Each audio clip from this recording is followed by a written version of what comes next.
Cam. If you don't know the name, you might have most definitely heard about him in the media. He was the guy who cured his dog's cancer, or tried to cure his dog's cancer, with ChatGPT. And so he was on Elon Musk's X. He had a lunch catch-up with Sam Altman. So yeah, that was him. He started out in 2018. And now we've grown into a huge community online. We have a footprint of about 10,000 members. So if this is your first time, welcome. If you're returning, then it's great to see you again. And what we try to do is we try to bring together the best of AI enthusiasts, AI minds, developers, and people who are generally interested in this area for very, very interesting discussions. And we try to invite guests who are either participants or thought leaders in the area as well. So that's a little bit about us. Without further ado, I'll pass it over to Ray, who's a member of the DSAI team. He'll introduce the speakers and the session that he has for you today. Thank you. All right. Yeah, thanks, Mike. And yeah, Paul is that guy. So he's now he's public, right? He's in he's in the YC. He made it to the YC Combinator, and he's now running a startup that's based on using AI to cure cancer. So he's actually that guy who's actually gone out there to cure cancer. So definitely a huge support behind him, especially since he started the DSAI community. Yeah, so speaking of that, I just want to quickly introduce LegalQuants. But before that, put your hand up if you already heard about LegalQuants when you joined this meet. Okay, all right, cool, sweet. So basically, LegalQuants is the network, and we are basically what we like to call the original home of the LegalQuant. And LegalQuant is a new construct that we want to define for lawyers of the future. It's the idea of lawyers who are really good at tech, and not just good at tech in terms of knowing how to use it, but actually knowing how to build it and leverage it. And the people in our network are lawyers who can code, lawyers who can build their own tech, and they write their own systems to scale their work and create whole new legal services. So we're not talking about merely automations, but actually creating, as I said, transformative new services. And they're all around the world. You can sort them, and yeah, there's like a bunch of people around the world, and they're all in this one place. And so, internet's a bit slow. Yeah, but so basically, all over the world. And the stuff we've done together, so we've recently collaborated with Anthropic. So has anyone used, actually, who's here is from a legal background or practicing lawyer or studied law and all? Yeah, okay, that's expected given today's topic. Anyone here use the Claude legal plugin? Yeah?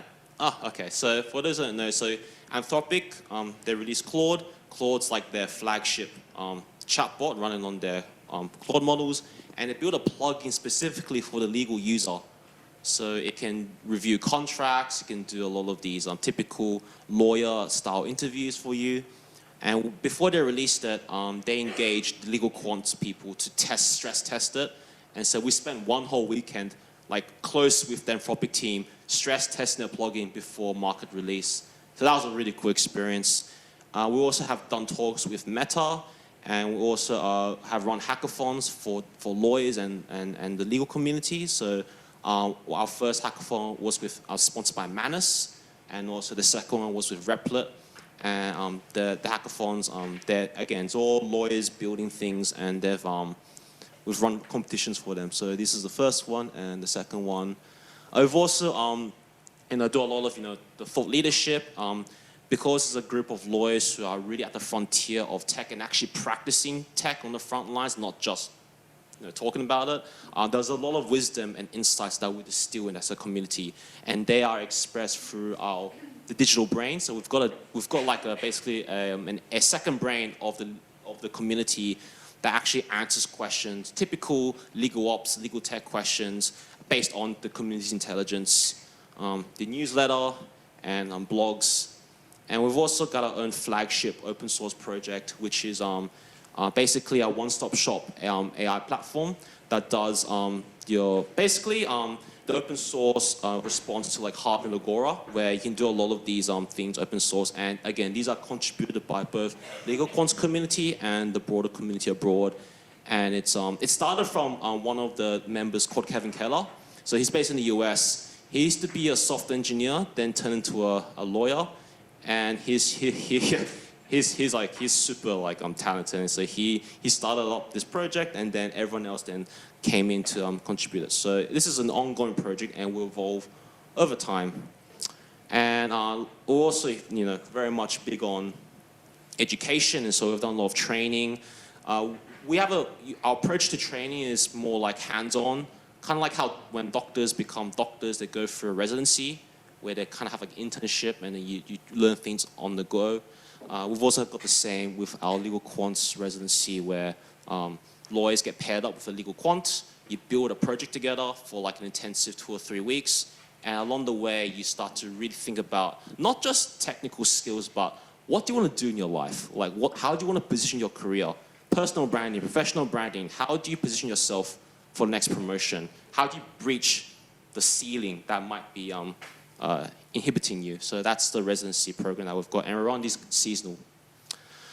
All right, so that's a bit of the spiel about LegalQuants. I want to quickly, I see you guys have already seen the meetup, so you already know like who's on the panel today, but I want to introduce our first speaker, Mark. And for those who you may already know or who don't know, Mark has been a long-running member of the DSAI community. Actually, before Mike and I joined the community, Mark was the one running the network, so he's kind of like a veteran. So veteran, Mark, thanks for your service. He's going to do, and he's currently a Chief AI Officer at Madison Marcus Law Firm, and he's kind enough to do a presentation on demos and, yeah, just agentic AI in law. Yeah, all right, Mark. Yeah, let me unplug that. Did anyone pray to the demo gods today? I did for you. Yeah, okay, thank you. Let's just do this. Hopefully this works. All right. I didn't get to see the show of hands here, but how many are lawyers here? Okay. Anything I do or say may not be held against me. I have my own counsel. My partner's a lawyer as well, so I get to see all of that. Okay, yeah, you can see it. Great. Easy. All right, so I'm going to do a mix of basically demo and yep, good. So this is filmed, right? Yeah. Yeah, great. Where does it go to? Is there YouTube for this? Yeah. Okay. Well, hopefully there's good replays from this. Happy to connect with anyone after. But I'm going to talk to you about some lessons that I've had in terms of building legal AI tools, and also just we'll do some live demo type stuff as well. And I will share these slides at the end as well. So through Meetup, I guess. I don't know if Ray's got all your details there, but yeah, we'll showcase all of that. So one of the first questions, I guess, is like why build versus using ChatGPT or Claude? And the real reality is that you don't get to have the things that you specifically want to do if you're just going back and forth and prompting. You don't get to build workflows. You don't get to actually put in context in an easy way. If you're sick of just copying and pasting things back and forth, this is a problem that it's not just lawyers that are facing, but just anyone that's working in regulated kind of workflows. So this is a place where I've learnt that AI it's a very useful tool, but unless you're actually getting it to do something where it's having real impact, and it's just like more demos, it's going to be really hard for it to really stay. So when you're building and you're figuring out like, is this a useful thing to do, have a think about whether or not, it's ChatGPT, Claude, or just some other generic tool that you can use and it's getting you the answers that you need, or do you actually need to build something? And if you do, depending on what kind of industry you're in, depending on how regulated it needs to be, because there might be some things where you need to keep data here in Australia, especially in the legal space, like having personally identifiable information is a problem to solve. And as Ray mentioned there, the LegalQuants community, the open source, the lawyers that are just connecting to each other, they're a really great example that other industries should follow. So if you're in finance, you're in healthcare, anywhere that's also using AI, take lessons from what's going on in the legal space, because I would say that they're one of the most advanced in terms of usage. Not only do you have startups and vendors creating things like the Harvey's, Lagora's, Harvey, Lagora, and other like legal AI tool users here. Is anyone using those tools? Harvey, Lagora, a few folks. Okay, interesting. This space, it's not just like those guys, but you've got practitioners. So I don't see that much. Maybe I just haven't seen it. I'm exposed. I've been in this role at Madison Marcus for 6 months. But even when I worked in healthcare and finance, I didn't see that many doctors. I didn't see that many financial advisors actually coming together as a community to build. So just something to highlight. There's going to be time for questions on this as well, so just noting that. There's also this mindset shift that I want to get across when it comes to building. And the problem that you've got, and this is something that was there early on, and sure, Claude, ChatGPT, Gemini, all these other tools, they are making it easier for you to save your prompts, to save your context, to put stuff into projects. They didn't have that before, so they had to build that so you could have all your threads in a project. You could have context and files up to, I don't know, ChatGPT had 20 files that you could put into a project. That kind of stuff is useful, but it doesn't ultimately solve the problems that you're going to face. I'm going to talk now from a legal perspective, and the demo is going to be for that, but it doesn't solve those monolithic problems that you're going to face when you actually start to handle real-world client data. Demos are great. Things might look really good in the video. This is a demo, so it's going to look, it'll look good. But until you try something in real life that actually comes up against a thing that it can't solve, you're not going to really be able to properly stress test. All the things that I'm going to show you have come from problems that we've faced. The mindset shift that you need to have, and I'll repeat this like later on in the slide deck, is you've got to think about these AI tools as Lego blocks. I've got this Lego block, it's good at these things, it's not good at that, it fits over here, it doesn't fit over there, but how do you piece all of this technology together to make something really useful? So prompts being fragile, workflows are more resilient, but are you going to use a workflow that is just all AI along the way? You might have multiple steps and you've broken a problem into these smaller kind of subset problems. But if it's all AI that's solving for it, it's not necessarily going to be a great solution, because you've got a deterministic problem potentially, and you're trying to solve it with something that in data science you call stochastic. It's random, it's probabilistic. You can reduce the noise, the hallucinations that you get, but it's still something where you've got to think about, like, am I doing the right thing just using only AI for these problems? Is there a machine learning kind of way? Is there something where I can use just more deterministic tools and natural language kind of tools as opposed to large language models? The landscape, it really is this. There's a lot of people that are building, anyone can build, but it's only when you're actually really facing real world problems that you start to see whether or not your vibe coded solutions are going to face and be able to solve the real solutions that the real problems that are out there. If you think about hallucinations, I'm planning for a trip, like next year I'm planning to go on my honeymoon with my fiance. We're planning for a trip, we've given it the context, it's come up with some solutions, but it's hallucinated some things. So generic chatbots are going to do that. Purpose-built workflows, AI workflows, legal workflows, that's going to be a bit better. When you do more than just building these tools and piecing them together, and you actually try to ground workflows, it's actually going to be a lot more. And this comes through a lot of testing. And I'll show you what you can do when it comes to doing that kind of testing. A big thing as well is on transparency. Rather than just having some tools where it just comes up with a black box and you're just waiting on a spinning wheel, or maybe it is telling you what's going on there.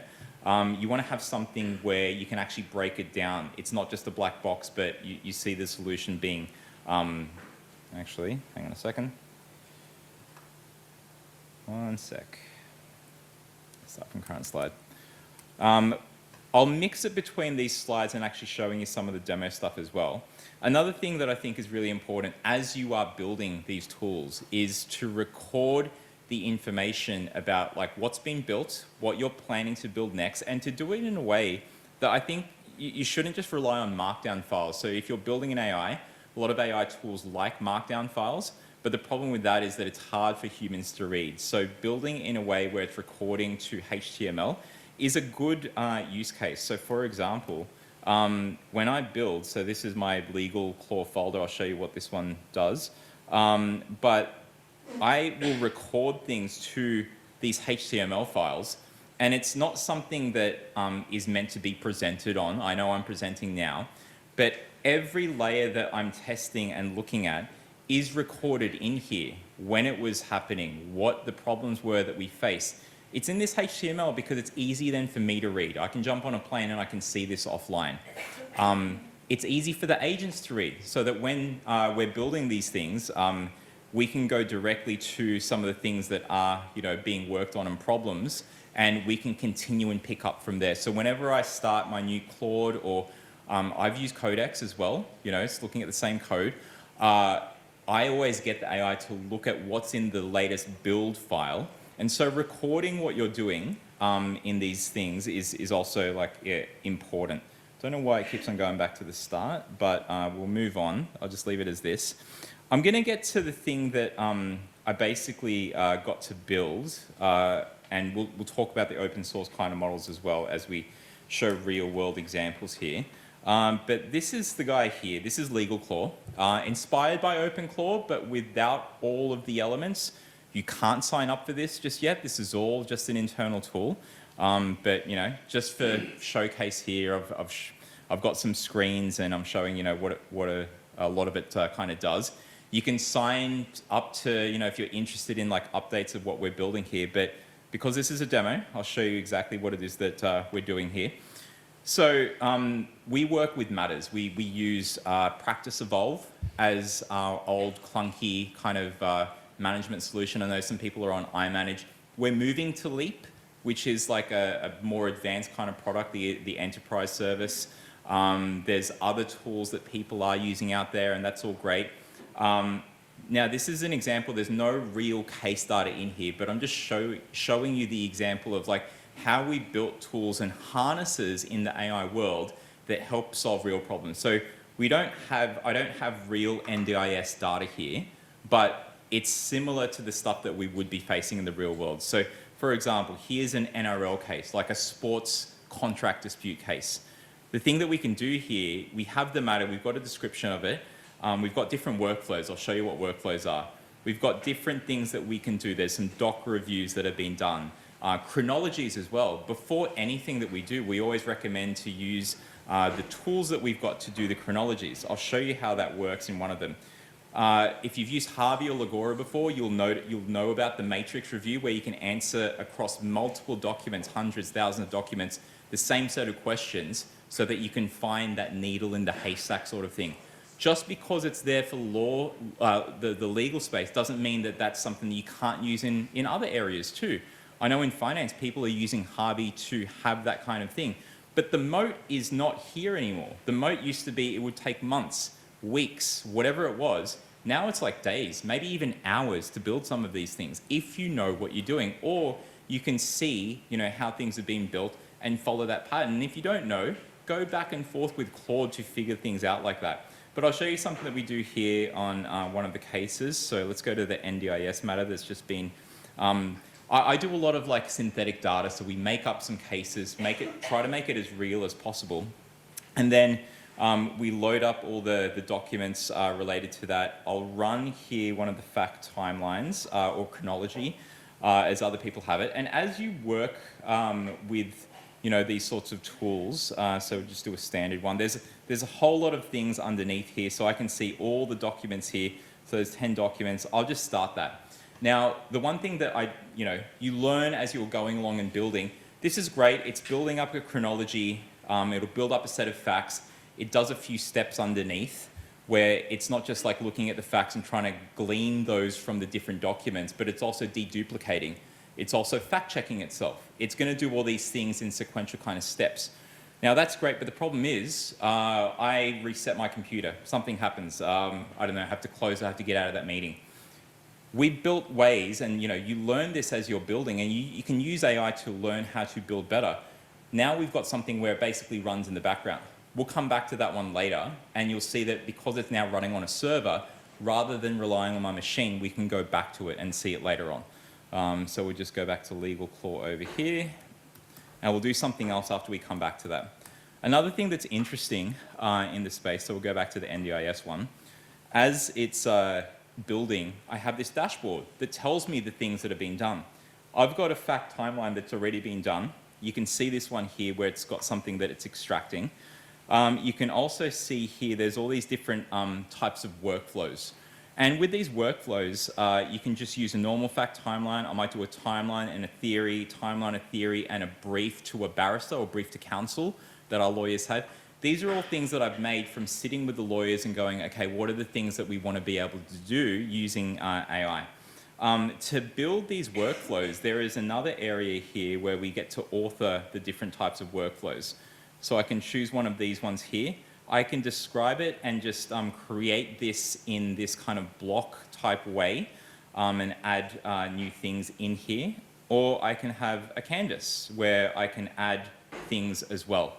So it depends on what kind of person you are, if you just want a list or if you want to actually create it as this, like, I don't know, hands up here who's used N8N before, which is, okay, it's a very useful workflow tool. Maybe you like that kind of style.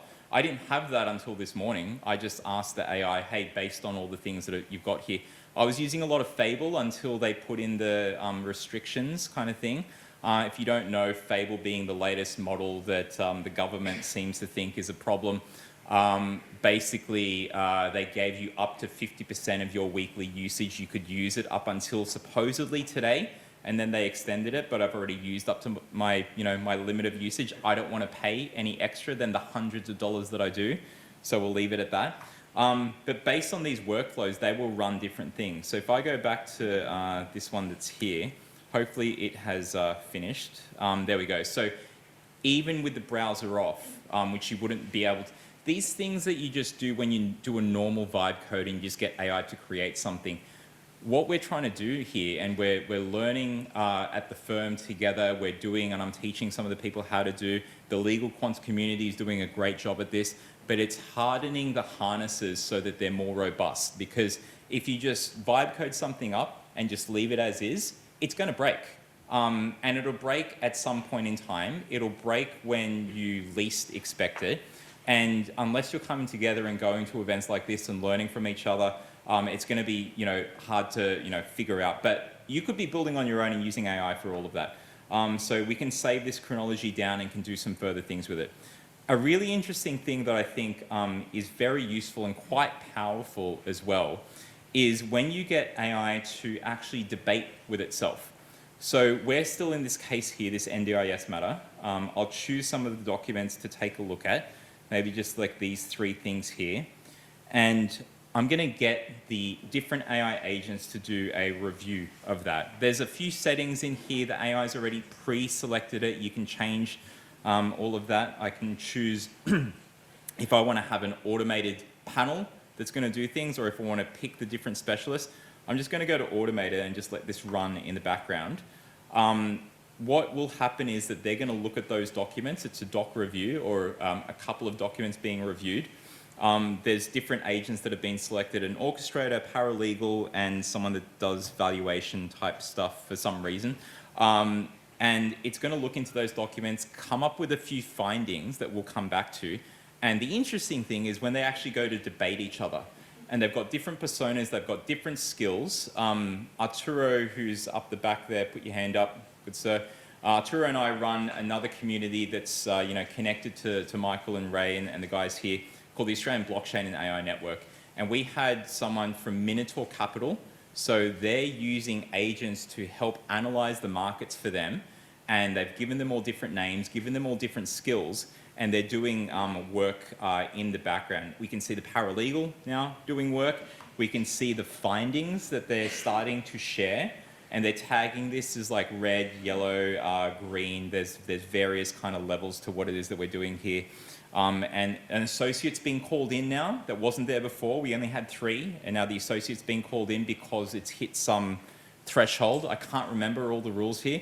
And by the way, because this was inspired by OpenClaw, you get an OpenClaw type companion. This is Clawson.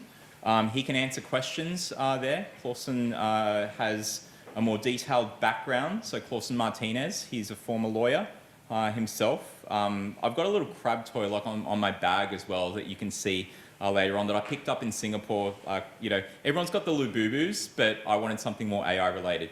But anyway, Clawson can help you understand how to use a tool. And guess what? You can make these things really easy. When you're getting AI to actually help build the tool, it knows when it's building an AI agent to even help you how to use the tool. It knows all the things that the tool can do. So if you asked it, I've got these documents, which tools should I use? It'll come up with all of that. Now, what's going to be interesting is we haven't had the debate happen yet, so seems like some interesting things going on there. We'll come back to those guys, but while we're here, I'm going to show you some other things that we do in the background as well of this tool, because I think one of the biggest things that you need to have, whatever tool it is that you're building, again, fancy demos to one side, the evaluations, the SWE benchmarks, even our good friends at Artificial Analysis. You see these guys quoted a lot. They're an Australian company that's done a lot of AI benchmarking, and it's really great, but benchmarking matters not if it's not going to work in terms of the stuff that you're doing. So one thing that we've been testing, and we do use open source models inside of LegalQuants. So we've got Bedrock, which is the Amazon, the AWS, you can have onshore here for the AI inference. AI inference is where the AI is doing its thinking. So when you need to have stuff that's staying here in Australia, we're using Bedrock for that. Haiku, because it's very cheap for certain tasks. I would never get it to do citations. Sonnet is better for that, and even Opus. But because there's a high cost to using those, and you see these things like, okay, let's test GLM 5.2. Has anyone heard of that open source model? A few. It's supposed to give you Opus-like quality for Sonnet-like costs. What that means is that you have a really smart, not quite at the Fable or Mythos kind of level, which is like the smartest model out there at the moment, but something close to that in terms of reasoning and thinking that we can access via open source. I've got Claude open here. So with Claude, I'm just doing a demo on a smaller model. This is Quen, but I got Claude to help me start up a virtual private server on Amazon.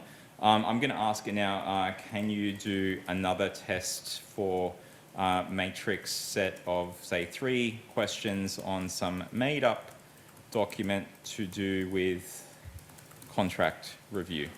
I've got a harness set up already, and I've asked Claude to do this because before I put anything into LegalQuants, I test the capabilities of these models, and I work with Claude to go, okay, well, this capability here, which section of the various things that we've got going on in LegalQuants should I use this open source model for? I also look at the costs, because there's no point in using something open source if it's not going to be cheaper at providing you this service. And when I say cost, it means how much does it cost to actually run the virtual private server? How much does it cost? So even though open source is technically free, you might not want to spin up a virtual private server to have all these things up and running. You know, there are actually services like Fireworks where you can use these services and access open source tools for a fraction of the cost. At some point in time, if it gets too costly to continue using those open source services, those providers, we'll get our own, we will pay the thousands of dollars to have a 24 gigabyte GPU that's running an open source model on its own. But all of these things come in measures. So you've got to think about the economics of what it is that you're building. And for some folks, the economics are that Harvey and Legora and other tools that cost upwards of $200 to $300 a month are not feasible for lawyers to have. You might be only a small law firm. And that's why I like tools like what the guys have with LQAI, and I'm sure Ray's going to share the links there. And also another tool called Mike OSS. I don't know if you guys have seen this, but someone basically copied Harvey, blatantly made it open source, and build, it's on GitHub. So you can take the source code for this and build your own versions of that. I've seen some funny things where someone like created their own version of Mike, you know, Harvey, Mike, suits and all that kind of stuff. It's very much like Harvey. They made their own version, but then the way that they sold it was as if they'd made it all on their own. But you can see from the source code that they basically just copied Mike. So just be careful with what you claim there.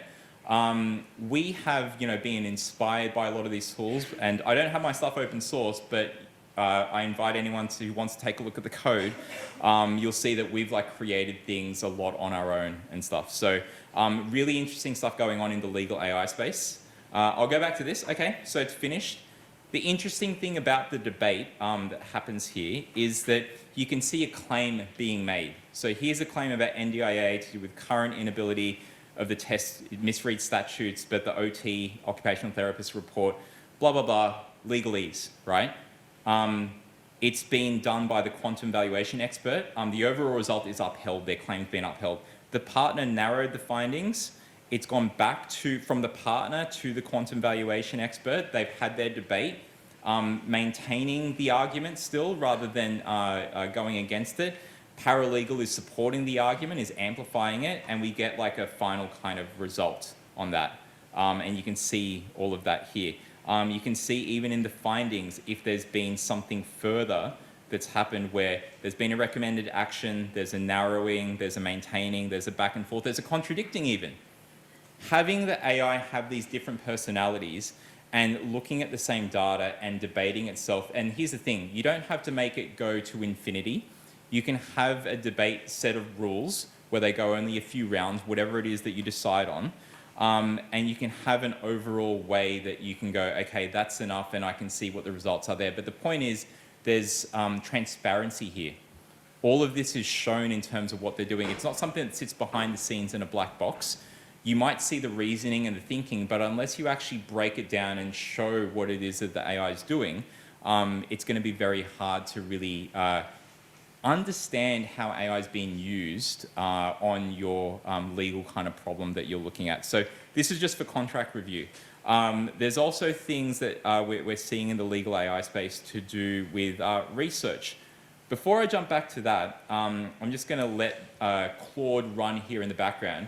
If you are using Claude, I think a really interesting thing, and I can't show this on screen here, but you do this thing where when you're using Claude, you go /remote control, and guess what? I can now put the computer aside and I can continue on this. Hopefully this is one of those demo god kind of moments. I can see here that legal Claude, this conversation is now running in the background. Hopefully it comes to a decision and I can just do that from the phone. But what I find really useful is I don't want to take the laptop everywhere. And we do have machines that just sit at the office that we VPN into, so a lot of this sits on there. So that I can be, away from my computer, but as it's doing things in the background, I can be, asking questions on here. I see if I can actually ask a question here where you can see it come up on screen. I don't know if the / commands all work on the phone, but I'll go, by the way, what are you up to? Right? So I don't know if it's not quite coming up on screen there. Oh, hang on a second. It's come up with a finished result. Let me just see if I'm in the right one.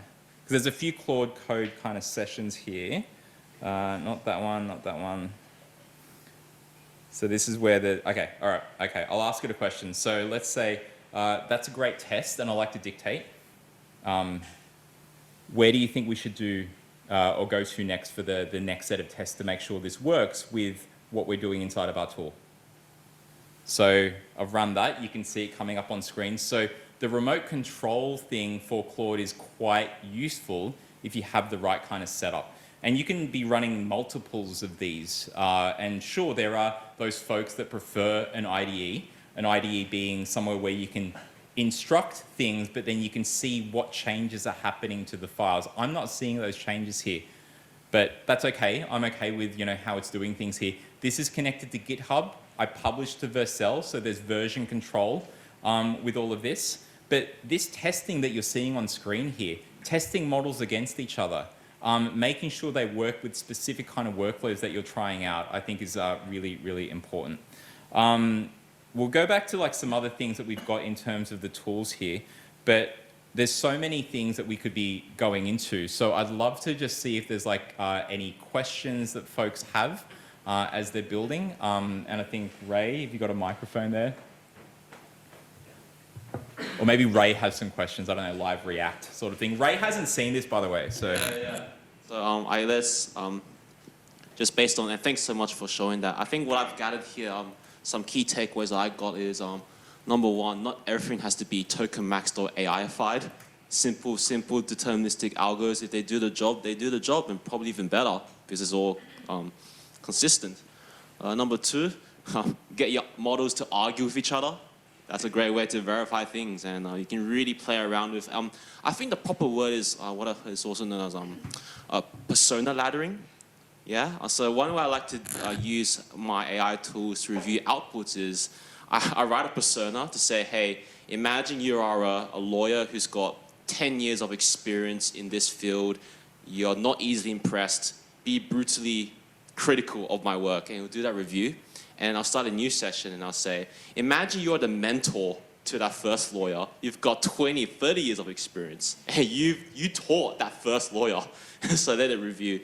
And in the next session, you are the ultimate mentor to that previous master. You taught that master, so you'll keep doing that. Or like Claude, do this thing, make no mistakes. You know, that's another way to get around it too. Yeah. I'm joking, you don't do that. So just to get the models to argue with each other. And hopefully it gets you to a point where it will sort of self-correct itself, and you get to a point where when you review it, oh, it's not that bad, you know? And then also another one is open source doesn't mean it's cheap, right? Sometimes on the surface, yeah, like $0 inference, yeah, that's great. But you know, the stack underneath it, I've tried it. I used Google Cloud for me to run my models. Man, my bill was pretty big that I ended up going back to like the closed models because the economics didn't work out. At least for today. Maybe tomorrow it'll be super cheap. It'll be good. Yeah. Yeah, I think so. And another thing that I think is interesting is that in the legal AI space, you have to do these things, and people have done this. The LegalQuants community is like one group that's done this kind of stuff, and it's to do with de-identification of documents. And what I mean is like, instead of the name being Ray, it's changed to person one, it's organization one, it's client one, whatever it is.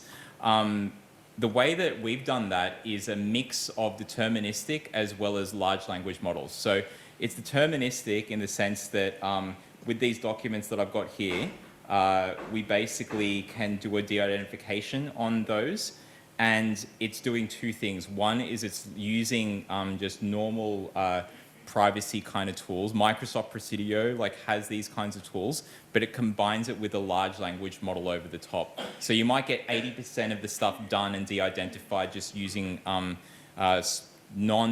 random tools, not probabilistic kind of tools. But then you throw a probabilistic tool like GPT-4o, for example, that sits here in Australia, and you've got a harness now where you can actually keep data safe and reliably. And yes, you always have humans over the top looking at that. And so it's come up with that basic solution that I've got running in the background that's sitting all here in Australia is telling me that, do I want to add these things to the de-identification? Maybe I'm okay with the addresses, and I clicked out of it, but if I clicked OK on that review, it would come up with this thing where in these cases here, these are all de-identified. They're safer to send to any model overseas. We are living in the tyranny of distance here in Australia. If we were in the US, we would just be using the latest and greatest and wouldn't have, government banning models for us to use. But, this is the thing that we have to work with. This is the problem that we've got to solve. And these are the Lego blocks that give us the tools to be able to solve that. It's not impossible. It just means you have to find workarounds. Cool. Any questions for Mark? We have time for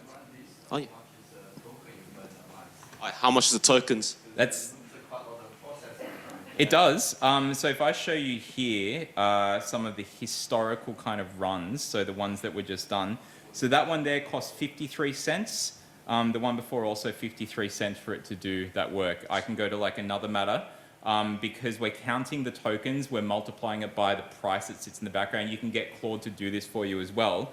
but here's some other ones where, sorry, let me just go to the history for this one, and you can see, well, this review costs 33 cents, 17 cents for this, 50. So yes, it adds up. It depends on the value of the work that you're doing, but being very transparent with the costs makes it, okay, this is economical, or maybe it's not. So, you know, if I was using Opus for a lot of the stuff, and this is where the testing comes in, where's the limit of where Haiku, the cheapest model from Anthropic, can do things effectively? Oh, look, it's hallucinating all these things. Cases, it's hallucinating too much. So I stopped using Haiku for that. I use GLM 5.2, or I use Sonnet, and it's coming up with more reasonable stuff. And if it's not, you get it to like check itself again until you're satisfied. But again, there's always human checks at the end of it, but it's like how much does the human have to check versus you know, just getting the AI to do it. So we do keep track of prices against each matter, you know, what activities have been done.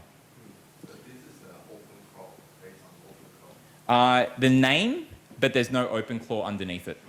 The only thing that is OpenClaw, and for folks that do know OpenClaw, it's this thing where it's connected to multiple different tools. You can chat with it in WhatsApp, Telegram, etc. One of the things that we did borrow from OpenClaw is the heartbeat system that it's got to see if a workflow is still alive. We created something, and it's not shown in here, but we call it the Reaper. The Reaper is something where it looks at if there's like a dead workflow, or there's a workflow where it's still in a current state, it's not complete, but it's got no heartbeat. It's not beating anymore in terms of saying that it's still working. The Reaper comes in and tries to activate it again.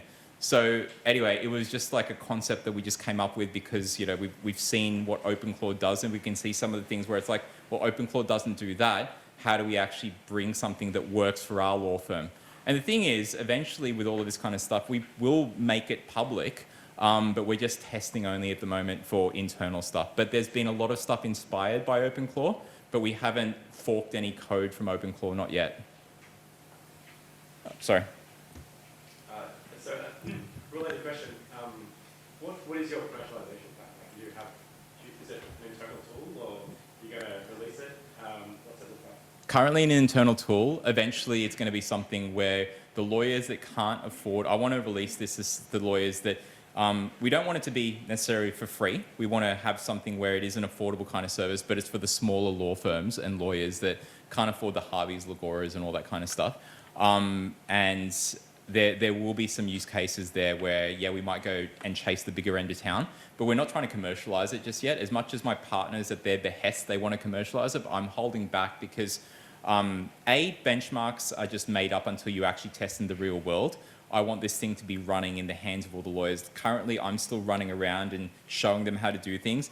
This thing that we've got in the matters section, so here's a made up, if you've got a friend named Chung, hopefully they're not a drink driver, but this is made up.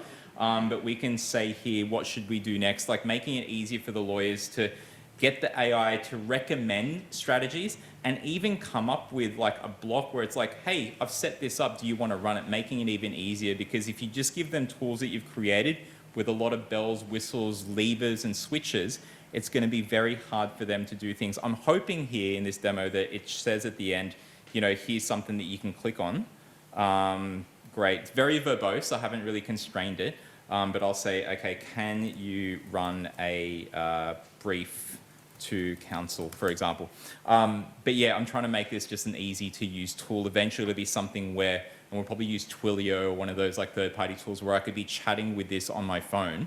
This app does work on my phone, but I'd rather it be sitting in our Slack or Teams or something like that. So yeah. Yes? Can you see this taking over any legal jobs? No. And I would say so this way because a lot of the stuff that it does, it still needs human review. There might be less jobs, so I see it as roles. I don't see it as taking over a role. So here's that example of where it's like, okay, here's what it proposes to do. I can click confirm and run and just make it easy for the lawyer. I don't think it's going to take over people's jobs per se, but I think management at firms are going to have a good think about the economics of having, you know, I don't know, 20 paralegals in this kind of team here. And it is a hard thing to face because people that are just graduating, like what kind of roles are you going into?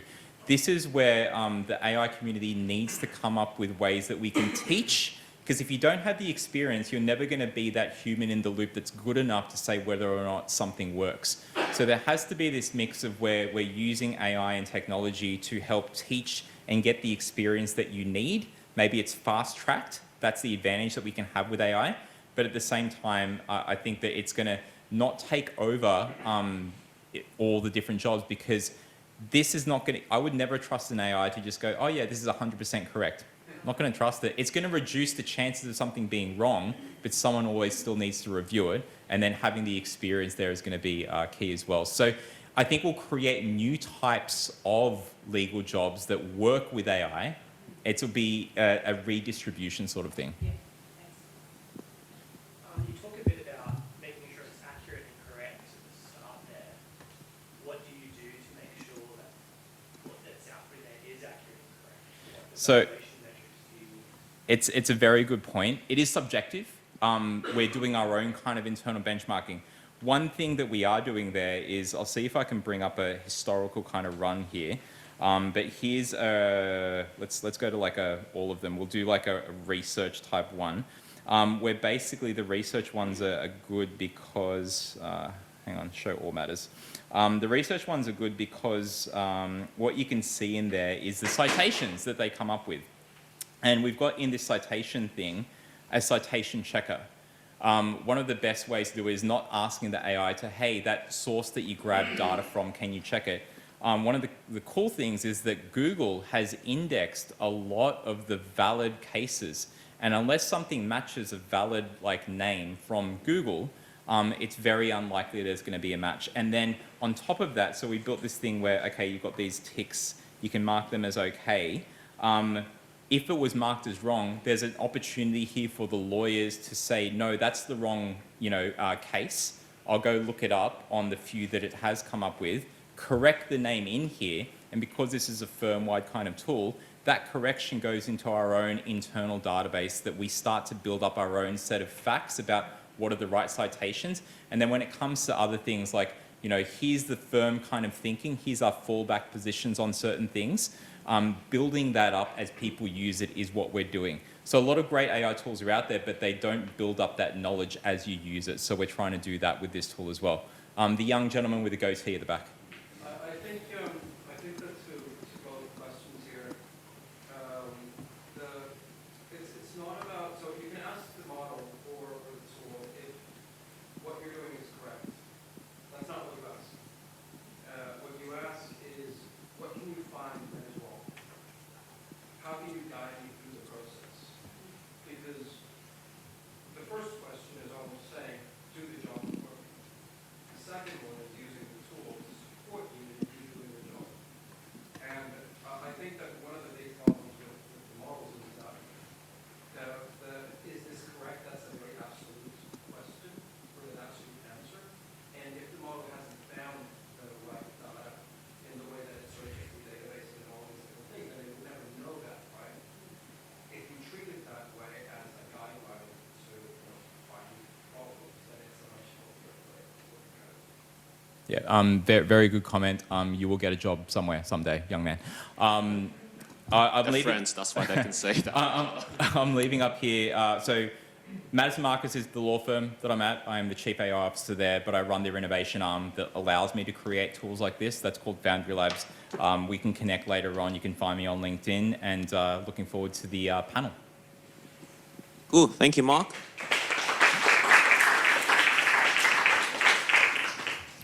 Rightio. So before we get into the panel, just a quick intermission update. Mike, do you wanna come up as well? Yeah. You have any updates to share? Okay, cool. Well, so for those who are new to our events, normally between talks, do like a quick 3-5 minute industry update. What's happening around the world that might be relevant. I'll try to limit this to only legal because it's a legal event after all, right? Yeah. I don't think there's actually that much, well, there is actually quite a big announcements, but hopefully not something that is completely new or foreign. And when I say foreign, that's a pun because the first big one is you probably heard the whole Fable Mythos Saga. Put your hand up if you've heard of that. Just want to make sure. Okay, I probably didn't say too much about it, but maybe I'll just skip to how lawyers like me, and okay, so I practice tech law, so I'm in the space of privacy, data, export controls, AI advisory. So that's kind of like my space. And so I'm thinking about, what's the impact of these sort of things? And so the Fable. So quick background. So Anthropic released Fable 5, really good. People loved it. I think a week after the U.S. government said, hey, slow down, put it back, and they sent a letter telling Anthropic, very powerful, only restrict to U.S. nationals, but then practically that's very hard to sort of like pick and choose, so they just might as well just disable the whole thing.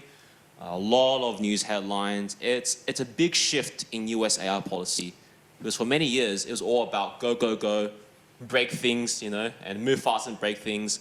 If US is number one, that's main priority. But Mythos really changed the game, and Fable, because it was really the one big model that can really hack anything. A lot of models are really good at hacking, but this is the one that actually gets into the hands of consumers, and it's also from one of the big 3 labs, right? So that's why it caused a lot of drama and attention. But then they had a very much behind the scenes discussions, and now it's back on the market. And some of you may be really maxing out on Fable, building new worlds with it, and they've extended usage as of today, to like another extra week, which is cool. All right, so thinking about practical impacts for the contract nerds here, I'm thinking about force majeure. Is that a force majeure event? I'm also thinking about changing law or regulatory, that orders issued by the government, where that caused a disruption in service. That's something I'm thinking about now in my contracts. I'm helping clients negotiate software agreements, particularly AI agreements, where if your whole business is relying on one model, what happens when an event like this happens? Are you covered by a contract? Are there any obligations on the vendor, like Anthropic, to help you transition through this phase? Is it easy for you to access substitute models? Actually, it's actually quite hard practically now to switch models. I'm not sure from your experience, Mark, but models are getting really sticky. And it's not a matter of like swapping in and out, because given how we build our systems these days, a lot of knowledge is like trained and embedded in your model, and the harness you build, which a harness is just a fancy word for like a system around the model, it's getting really attached to the model, right? And so some businesses are very much Claude sticky, some models are GPT sticky, and it's in their vendor's interest to make those super sticky to their model. So definitely, I'm going to throw out some big words, but business continuity plans are going to be reconsidered. Yeah, as I mentioned, force majeure and exit rights, step-in rights, auditory records, because it's really hard to access records, right? Like the logs that the vendor sees behind the scenes. A lot of negotiations I see are the customer trying to negotiate with the vendor, hey man, can I get access to my logs that you see, but that I don't? I'd love to have these logs in case I get sued by my own customers. I need evidence to be able to back myself up. And I've been through so many markup drafts on that one point. So it's definitely, just speaking from the trenches here, it's a big issue, right? I'm probably just going to give that one up there, but just a real quick plug. I'm known as a guy who tracks AI laws around the world, and so this is a website that I run. Just literally just type in Global AI Regulation Tracker, and you should see a big map. I love big maps, and it tracks every country in the world. And I'm proud to announce that finally, I'm now tracking every single US state in the US. So this is something I've been working on for like, so this whole project's been a 3-year project, but as of today, I finally got all of it's really hard to track US states, man. I'm telling you. But I've got it. And yeah, California, let's go. Oh, yeah. So just some ad revenue just to help with my tokens. Yeah. But yeah, you got some, yeah. All right, so it's all free. Yeah, so it just, yeah, this is great. And there's also got a search feed. I need to turn on my internet, but it's an AI-enabled search. It searches in the tracker to get you like, wisdom on AI regulations. But that's enough about me. I'd love to go just jump into the speakers. So yeah, Dom, Michael, Angela, want to come up and grab a seat first? And Yeah, so the titles are displayed on screen. So I want to just kind of give a brief story as to how I met each of them, because my story with each of them sort of reflects my journey today. So I'll start with Dom. So Dom is the CEO and founder of LawPath. So anyone heard of LawPath? Yeah? All right. So they're one of the OGs, like the OG legal tech companies in Australia and in the world. So huge giant that we have up here on stage. And when I was a student, I interned at LawPath writing blog content. So I was writing about blockchain and all that. And I got the opportunity to also work in a tech team, helping build out their document automation platform, which is still run. Yeah, that's awesome. And so, what title did you give me when I was in startup? Yeah. I can't remember, Ray. What was it? It was a legal engineer role. So, I mean, so this was 2017, 2018. Like, legal engineer felt like a very made-up title, and I just went with it. It sounded cool. Now it's like probably the hardest. So I'm actually quite proud that I'm one of the pre-hype legal engineers out there. So that's and yeah, thank you for giving. So that was like my first proper job, like during my study days. So thank you, Dom. And so full circle to have you back up on stage. Yeah. Thanks, Ray. Yeah. And Angela. So Angela and I, I'm currently working as a lawyer at HSF Kramer, and Angela was I used to also work at a firm, and now working in a new role at Watson Kearney. And so and you know you've known me since I was a clerk as a paralegal, so it's been a long journey. And yeah, Angela always looked out for me, so I really appreciate your support. And always so kind and always mentoring, and she's always been like in the innovation side of things. So very much connect wavelengths on all of that. And as we go into the panel, legal and innovation, there's often quite a lot of friction between those two. And so we'd love to get deep into that. And then I recently met Michael only like a few weeks ago, and we met through a mutual connect. So Michael's currently our Deputy General Counsel at Telstra, and we met through Michael's colleague Lana, who's based in Brisbane. And Lana, I met Lana because Lana joined one of the LegalQuants hackathon. Yeah, and so she built a system that helps you keep track of regulatory notices, which is something that regulated entities like telco companies often have to manage. And so through that, got to connect with Michael, and so really happy to have Michael on stage. And with those three, we have private practice, legal tech, and in-house. I'm quite proud of that diversity, so let's get into it. So I'll start the panel by asking each of you, what is one thing you've been dying to say out loud that's often not discussed as much as you would like? And maybe just limit to like 1 or 2 sentences. So start with Dom, and we'll go from there. Can you guys hear me okay? Awesome. Thanks for having us, Ray. Yeah. All right, 1 sentence. Access does not equal enablement. Oh, deep. I can explain that later if people want to understand. All right. Yeah. Angela? That's very short. No, mine is not something I'm dying to say, but something that the room has already asked. When I go to dinner parties, I always get asked by a lawyer friend, when will AI replace me? And I try very hard to explain it like Mark did, and it's never satisfactory. So now I redirect, like the gentleman at the back suggested, and rather than asking, when will AI replace me, ask the more helpful question, which is, how can I be irreplaceable in the age of AI? And that's, the best way to design the future is to create it, really. And so I find answering that question easier than having a crystal ball and, gazing into it. Awesome. And Michael? Thanks, Ray, for having us. I've been hearing 2 polls. There's a lot of technologists that think there's nothing fundamentally special about law, and they're wrong. And there's a lot of lawyers who think that law is something that can't be fundamentally rebuilt, and they're wrong too.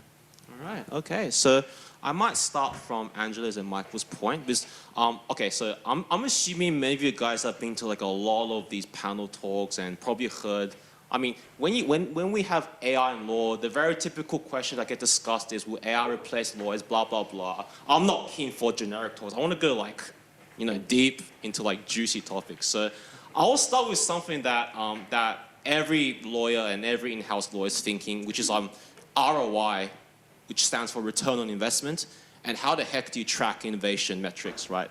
Because that's something that is often not as discussed, from my experience at least. So a bit of a background. So in private law firms, there's a billable hour. The more hours you bill, the more money you make. In-house, often traditionally seen as cost center, you're trying there to save money and costs. And so I'll start from your in-house perspective, Michael. When your company brings in a new tool and when legal uses it, how are you proving to your bosses or management that you're making good use of the tools that they invested in? Yeah, I think that, as you say, historically, the value conversation's really hard for in-house legal teams, for the whole value chain. When you're starting on point solutions, you'll have a ready-made set of metrics around the cycle time of a contract being signed or the volume of marketing material that an AI tool can review. And so if cost was, the legal profession's big umbrella metric, I don't think there's going to be a similar, silver bullet metric across AI that's the one thing that we use to benchmark. I think that it will be very specific to workflows. And I think it'll be very different if you think of the law firm in-house relationship as like a B2B relationship. I think the metric question is going to be, what's your value now on top of the models, right? Because I've got the same models as you, right? The same open source harnesses. And so I think the law firm's in-house conversation is going to go, well, I've got data that's not in the models, or I can do this workflow and cycle it through much quicker than you, or I've orchestrated it to the lowest cost models in a way that you haven't figured out, and we'll get metrics around those sorts of things. What I think is really interesting in a longer conversation is, well, what if we're going to get a lot more demand for lawyers? So one reason to be really optimistic about legal jobs is that we're all going to have a lot more work to do, including because now people are like creating claims on a whim. So there's got to be a way of talking to, especially in the commercial world, end users about value. And I think we're going to improvise quite a bit as we do that. But I think ultimately it's more like a B2C relationship, right? What is that person's objective? What is their satisfaction with your service? How quickly are you delivering it? So that's sort of the framework for thinking about it. And Angela, what from a private law firm perspective, drawing upon the years that from that sector, I'll put it simply, how are law firms trying to deal with the whole innovation side of how do you prove that it's working? And maybe tying back to your first input, which is how do you know that you are irreplaceable as like a lawyer from a private practice perspective? I'm going to say something a bit controversial here and keep an open mind. So I grew up as a real estate lawyer, 17 years in the law firm, and I've had a lot of clients come through in the panel. And every time they talk about what they look for in a private practice lawyer, it's always been two of the three things. One is the ability to simplify complexity, right? Translate really technical legal knowledge into something people can understand. And the second thing is the ability to be very commercial. Think beyond the problem, not just solving for the problem, but how to stop it in the first place. And so I don't think those two things have changed with the advent of AI. But what I do think is valuable from a qualitative perspective is AI is now doing a lot of the commoditized work. It's doing a lot of the technical work. So it allows lawyers to spend more time on simplifying complexity, creating a visual one-pager, planning out how to talk to your stakeholder to influence them to make a decision, thinking about the systems thinking in terms of how do we help the client not make that mistake or avoid that litigation in the first place. And previously when I work on these projects with lawyers and they're always saying to me, I'm spending so much time doing the due diligence report, I'm spending time, doing the lease review, I don't have time at the end to do that user-centered visual simplification piece. Well, now you've got time. And so the ROI for me, from a qualitative perspective, is reinvest that time and create more sticky relationship and stakeholder relationship that make you the person that your clients want to work with. So in my mind, it's still that human differentiation, and that's your human premium. I love it. Breaking down complexity, that's also the thing that I've learned as well from across my practice. You know, that's the key skill. And maybe Dom, being in legal tech, obviously you sell to both private practicing lawyers and in-house. Any interesting insights in terms of which side is really, I guess, the innovation? Which one is doing more innovation? And also, number two, how has that affected product design? Are you able to sell the one product to both sides, or do you have to like really customize and tweak it to cater for each side of the market? Yeah, cool. I might have a go at the ROI question of course, as well, yeah. if you don't mind, because I come at it from a little bit of a different angle. Have been thinking about it a lot recently with investors. That's all they ask for at the moment. Like, show me the ROI. You've spent all the money, now show me the ROI. Yeah.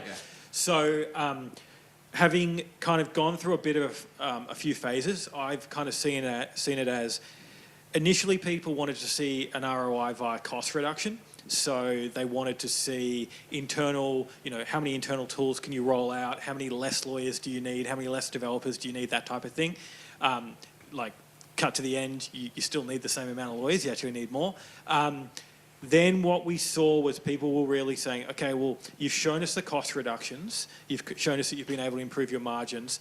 Now show us that AI can actually improve your current products or services. So like better upsell or better LTV or whatever it might be, better billings. Now what I'm starting to see from a lot of investors, especially the American investors, is that they want to see a standalone P&L line, which is AI revenue. So they want to see your lawyers making revenue, they want to see your legacy software making revenue, but they want to see a standalone AI revenue. And that's actually really, really challenging to do, but that's what they're starting to really value in terms of ROI, which I thought was quite interesting. Right. Back to your point around who's been most innovative and who's best to sell to. I think you try and build one thing and sell it to both people. That's the trick. So how we work at LawPath, for people that don't know how our business works, we are a software business and a law firm combined. So we build the software and then we also provide the services. And so our AI on the software side, we actually provide that directly to consumers and allow them to complete legal tasks themselves. And then on the lawyer's side, we provide more powerful AI to them to make them more efficient. How we actually roll it out is typically we'll build something, we'll give it to the lawyers first, we'll let them test it, figure it out, find all the bugs, that type of thing, and then we'll try and commercialize it for the clients directly. So I suppose it's not binary, it's not either or, it's like more linear. It goes here first and then it goes over here. So I want to touch upon the concept of the AI native law firm, which I think it's the new North Star for anyone within the legal market. So I'm just going to make some rough generalizations. So legal tech companies, I see the idea, you build the tech, I now have some professional service, a human wrap around it. That's my angle to become an AI native law firm. On the law firm side, I've got the people, I need to build a tech. Once I have that, I've now got the AI native law firm. And the client side, where the in-house comes in, I can imagine you're trying to pick and choose who is the true AI native law firm. So, and I think that's something that, again, the North Star. So this might be repeating some of your answers, but what is this is basically our AGI question in law. Like, what is an AI native law firm in your eyes? One by one. Maybe start from, I don't know, Dom, since you mentioned. Yeah, sure. Yeah. So I want to claim that our law firm is an AI native law firm, so I'll just tell you all about what we do. We have an AI native accounting firm as well, which honestly I think is a little bit more AI native because we set it up on the basis that all the tech they use is AI. But going back to the definition of what is, what isn't, it has to go, okay, I don't know the definition, but I'll tell you what is not the definition. It has to go further than just the tech. So I think that, and what I mean by that is like, you have to build from the ground up different incentives and different processes, because a traditional law firm has very different incentives, and once you inject AI into it, those incentives often compete. Like you said before, we bill on time. Well, there's no point billing on time if the AI is doing it in 33 seconds, or 3 seconds, or whatever it is. So it actually goes more fundamental. It's not just actually using the latest models or using Harvey or using Legora or whatever you might be using. It goes back to what are your processes, how do your incentives work, are you a value build, are you a fixed price, all of those type of things, I think. Right. And Angela? Oh my God. I'm the non-technical person in this room, so I actually had to research this question. Because back at the law firm we work at, we use that in our tagline. I said, this is not going to land with the lawyers, guys, because they don't know what it is. So I actually I called it, and I'm like, okay, I have to be able to explain it to someone, because that's my role, being a translator. And so I can't remember my notes now, but I know that the analogy used was like a contract management system. So you can have a contract management system whereby if it's not native, then you get the contract in, you get the key information, you save it, and there might be AI capabilities bolted on for you to ask a question. An AI native contract management system drafts the contracts, prompts you to, and then learns from it, and then spits it out and improves over time, and so that's the native aspect, right? What's my train of thought? My train of thought is that requires a new way of thinking, like Dom said, new incentive structure, new behaviours, not just leveraging a tool, but the way in which you work. The majority of law firms right now are not AI native. However, what they do have is a lot of data. And so, I think there might be one or two AI native law firms out there, and they've got that AI architecture, like Dom. No, Dom's like LawPath, and one of them in the US, is it in the media? The one that you sent to me. Yeah. But they don't have the data, right? And so is it easier to learn or unlearn? And that's the question. So I think, for me, the way I understand it is via that contract life management system. Yeah. And Michael, I'd love to hear your perspective. Maybe unless you have a way to answer, maybe I'll frame it. I've got a way to answer, right? Oh, okay. But also, along the way, number one, do you care about these AI native labels? And number two, if you do care, or regardless of what are new questions that you're asking to your vendors and law firms? What are some new questions you've never asked before that you now have to ask? Yeah, so I think AI native law firm as a terminal goal is almost presumes the answer to the question, right? So I think about it what's the future AI operating model? What's the future way work comes into a system, gets triaged, gets risk assessed, gets routed between models, humans, QA'd, delivered back, right? And yes, there will be law firms that will look like that, right? They'll be AI native because they have a best practice implementation of what that is. There will be some of the AI legal tech players that want to do more and more of this. And so I think the way I think about this question is, what are we going to converge to, right? What's the best practice thing for how we do legal work? And so I think there's a couple of principles.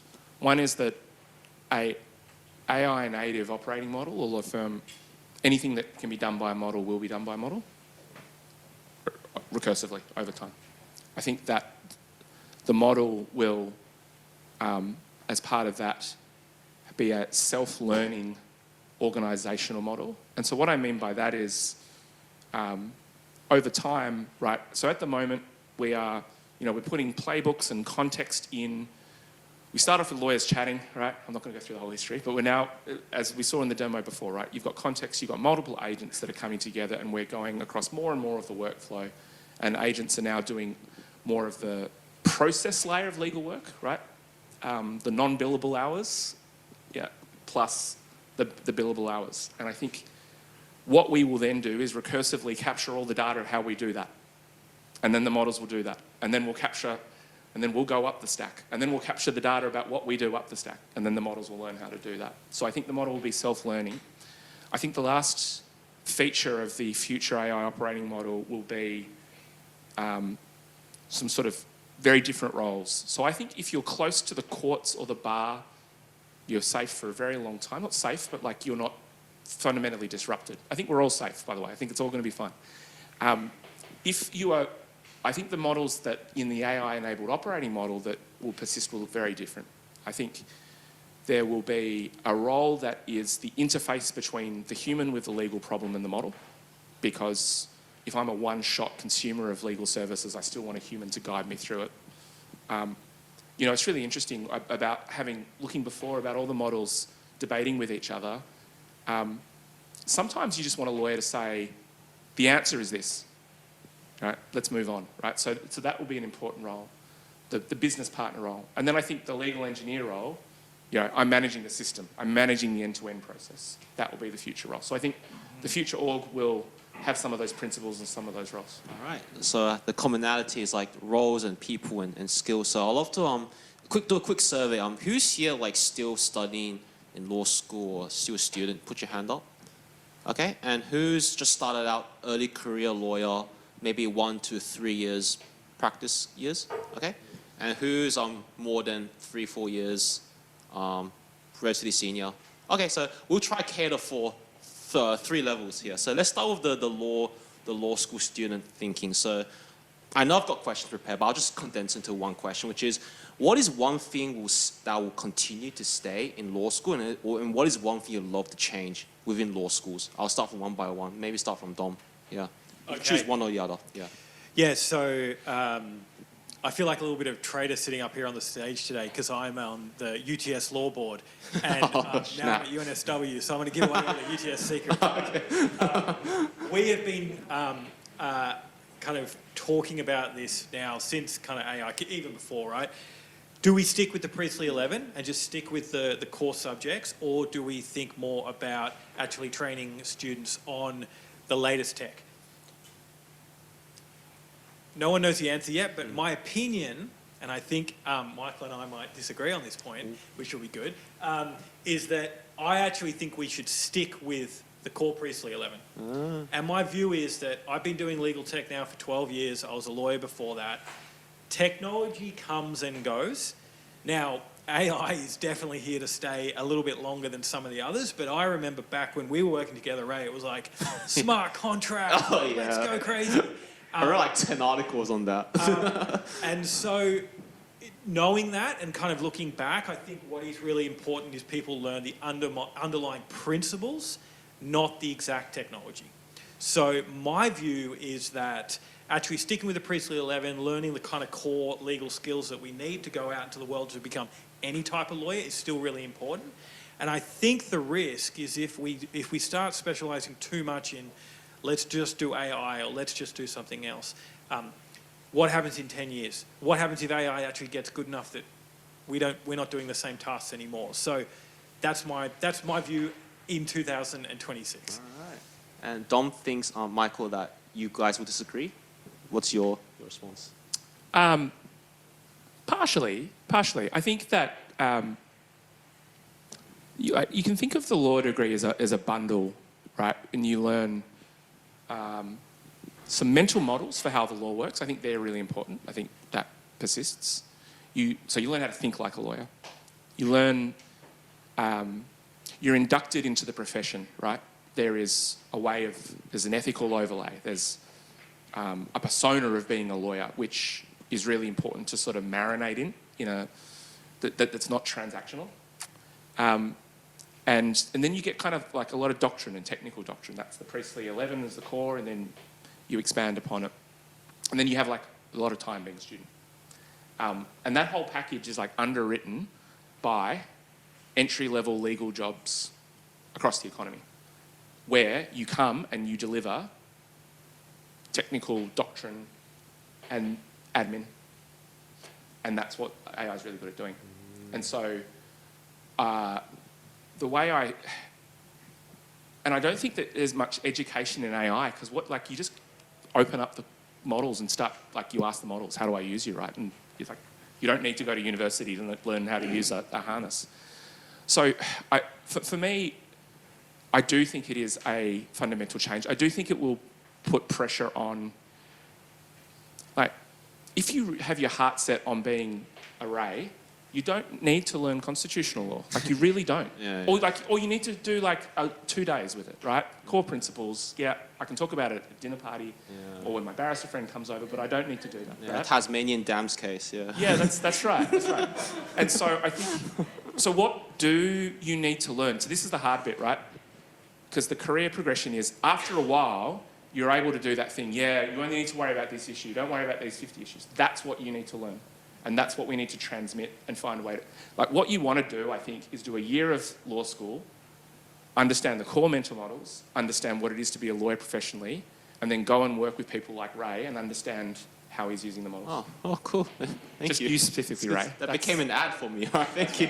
I'll consolidate because I agree with both what Dominic and Michael said, and I'm passionate about this area of capability development.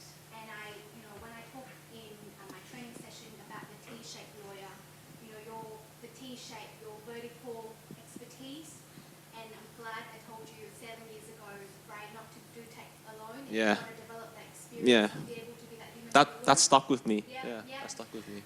But that T-shaped lawyer is that you need to be great at some other things to operate in law. And I came to that very late in the piece. I was very much a pure lawyer, only operate how to do stuff in Word. But when I went into legal operations, I got exposed to things like design thinking, project management, financial acumen, now AI and managing AI, a team of digital and human workers. But also, I would love to see universities touch on those things more and more deeply, or more coverage, not just a one module thing. The product mindset, which is really important now, because if you've got the product mindset, if you know how to iterate, if you know how to spot patterns and recommend to your team how to do certain things, that's a differentiation. So having that T-shape more embraced in law school is amazing. Then the other thing that I think would be really exciting, and it's also a push and a pull, is that I heard now that we've got AI, students need to do the exam by way of articulation.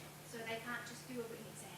And I think that's so valuable for lawyers, especially junior lawyers, because we do all the work, and then when you go to the law firm, and especially with the COVID kids, they're very antisocial. It's really hard to communicate. It's really hard to influence. And so being forced to do that really, whilst very scary, is very useful. And I'm seeing ads on my Instagram every day that 40-year-old me, I am also still learning how to articulate better. And so being able to do that in law school earlier, that's really great. And so I'm all for that. Nice.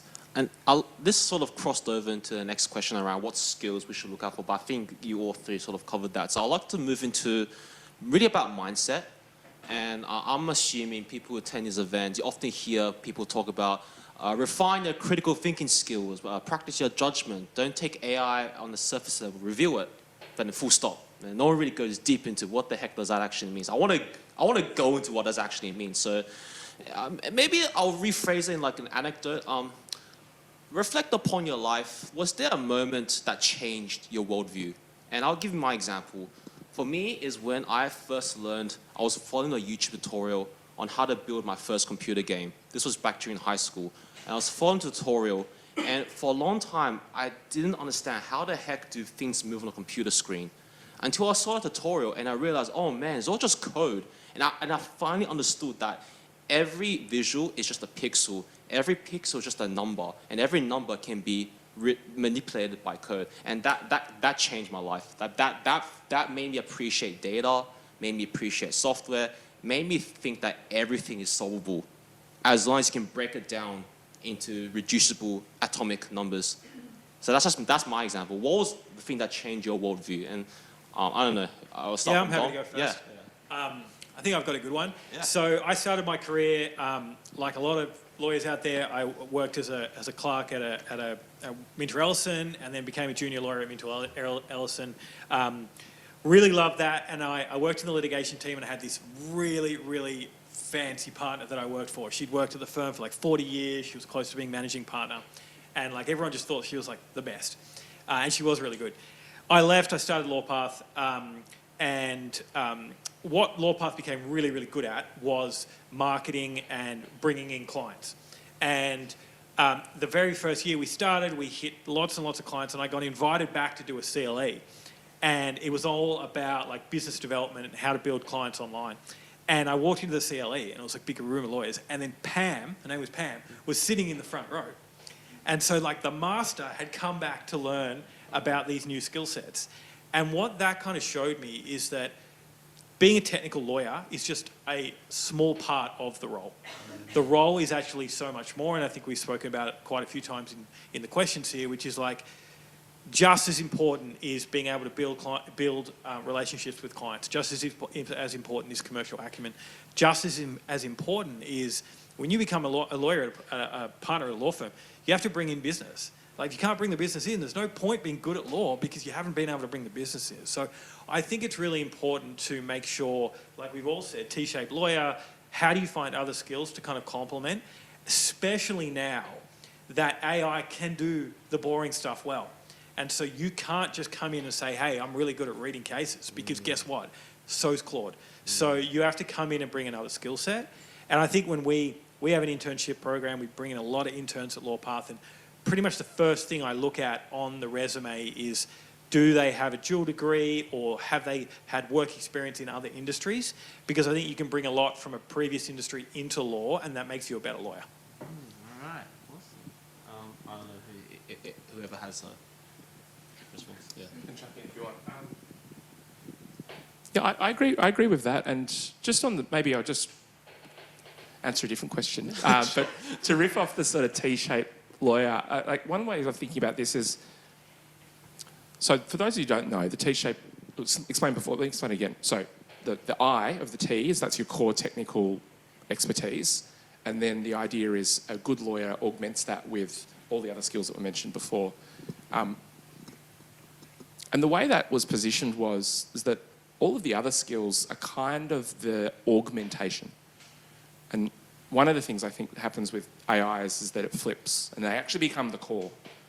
And at the centre, right, of that is still the technical expertise, because otherwise why you for this question, right, and not the marketing person? As an aside, that's going to become a really interesting question, right? Why not the marketing person with the models? But that's a question for another day. And so I think, again, everything that the models can do, they will do. So you've got to have a thesis about what the enduring human value you're going to contribute is. And for lawyers, I think that is rendering legal ideas in a human context in different ways. And I think the thing that I have most sort of learned and changed about was, when I was younger, I was very much about the text, right, and the idea and the concepts. And now I'm much more about the relationships and the context in which things are rendered. I suppose the epiphany for me happened 10 years ago when I made a pivot similar to Dom. But next to your question about critical judgment and how that's changed with AI, let's use a most recent example. 2 days ago, I am going to a conference, a legal conference, very exciting, in August for 5 days, and the itinerary is really long. So I decided to use a board to help me summarise the key themes of the conference. I then asked it to put it in an Excel, so then me and my colleague can go and divvy up our tasks, map it against, or come up with a couple of exam questions to correspond to our AI strategy. And all of that took like 5 or 10 minutes, whereas previously I would have had a couple of good hours to do that. And the time that I saved, I then took a step back and was able to be more strategic. How am I going to talk about this conference to the different stakeholders to align and get their buy-in? And what do they need from me when I come back? What's the downstream and upstream content that can be created using materials and reaching out to people in my marketing team to ensure that we've got some content lined up. And also, because I've got this free time now, thinking about the collaboration I could do with vendors at the Legal Tech Conference, and using my creativity. And for those of you who know me, and I think we hear a lot about voice in AI. Ray's got a very particular voice. When he speaks, you know it's Ray. There's no AI in Ray. And so I have my own voices. I'm really creative. I love using analogies. And so I'm like, how do I angelize this conference, right? How do I create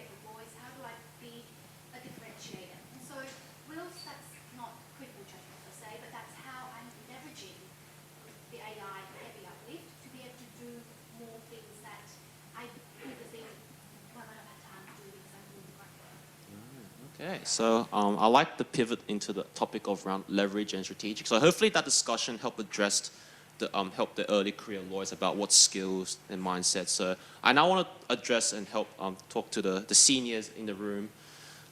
They're probably experiencing a new wave of, obviously, to get to senior, you have to be quite commercially minded, understand systems, delegation, management, all that.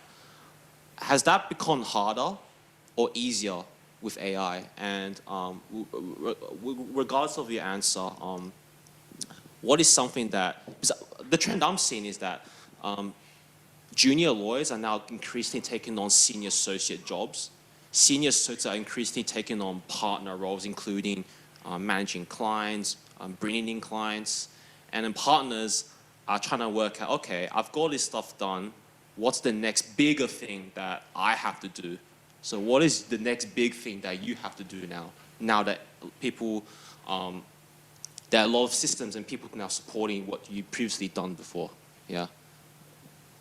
Yeah, so I'm definitely seeing that. So I'm seeing everyone's moved one seat to the left. Yeah, that's a right? great way to say it. Yeah. So everyone, and it's a seat up, so it's a stool.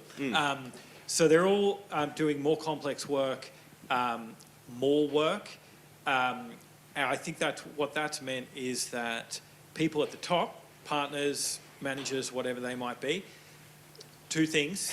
One is that they are having to spend more time training and reviewing.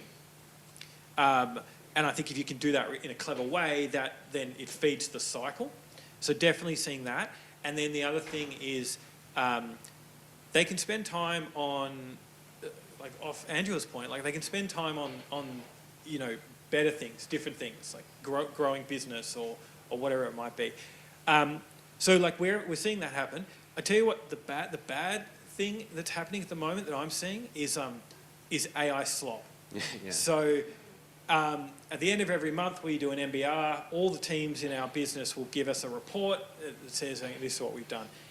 That used to take like each team 2 days to do it, and they collate all the information, they collate all the data, their results. They put it all together. They think really cleverly about how they're going to present it, how it's really concise. And so by the time I got it, I only had to read 10 reports and it was all good.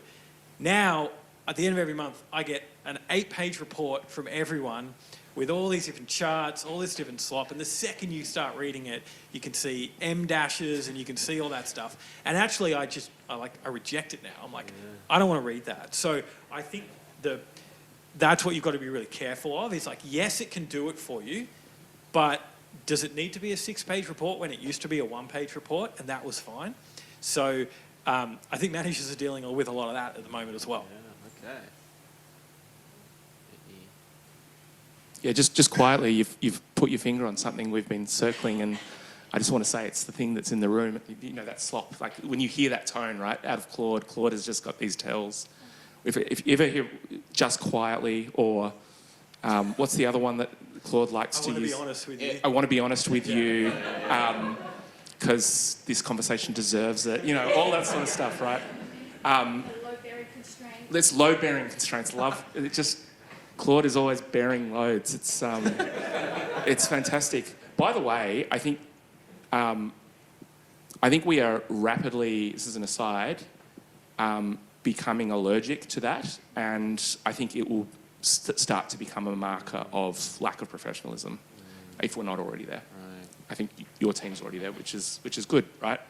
I might just add very quickly. I think the key for more senior lawyers, riffing off what was said before, especially with the agentic harnesses, the key skill to manage AI going forward is management.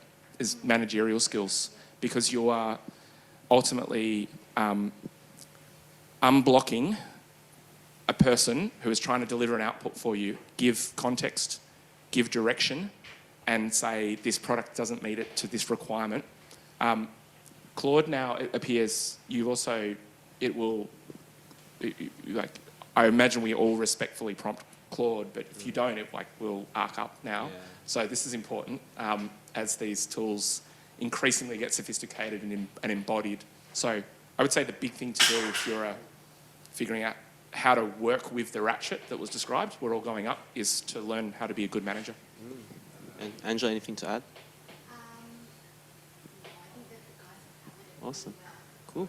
I might just go back to my Yeah. comment at the very beginning. Access doesn't equal enablement. Yeah. I was So, about to. Yeah. so this is exactly this point, which is you can roll out the best AI tech to your team or to the company, but it falls to the lowest common denominator. And so, yeah, access is great, but you have to make sure people know how to use it, and people are actually getting benefit out of it, and you're actually able to track what's going on. That's really important, because what we saw happen is that spent a ton of money building a ton of software, gave it to everyone. Top 20%, they're fine. They're naturals. They're just going to run with it. The middle group, they're going to give it a go, but they're not going to use it. And then there's just some people that are just like, this is going to steal my job. I don't want to use it.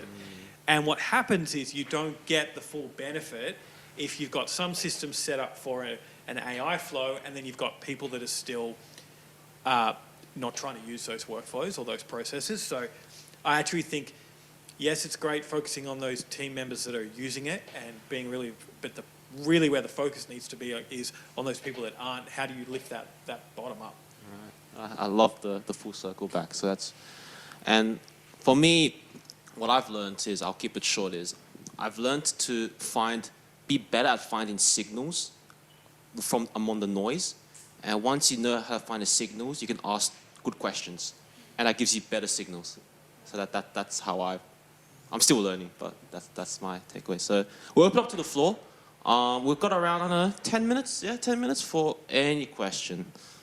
Yeah, and maybe just speak up. Perhaps raise 3 things, maybe because I'm trying to understand myself how to learn these things, and also how you're perhaps thinking about this in the training sense. The first thing is, I suppose everybody talks about how the AI age is going to kill our critical thinking, and I think as lawyers what we're really paid for is how to discern an issue, see an issue, spot the problem, and advise. And if we're getting rid of all the training around for that and manual work, how are you going to train that sort of skill of discernment?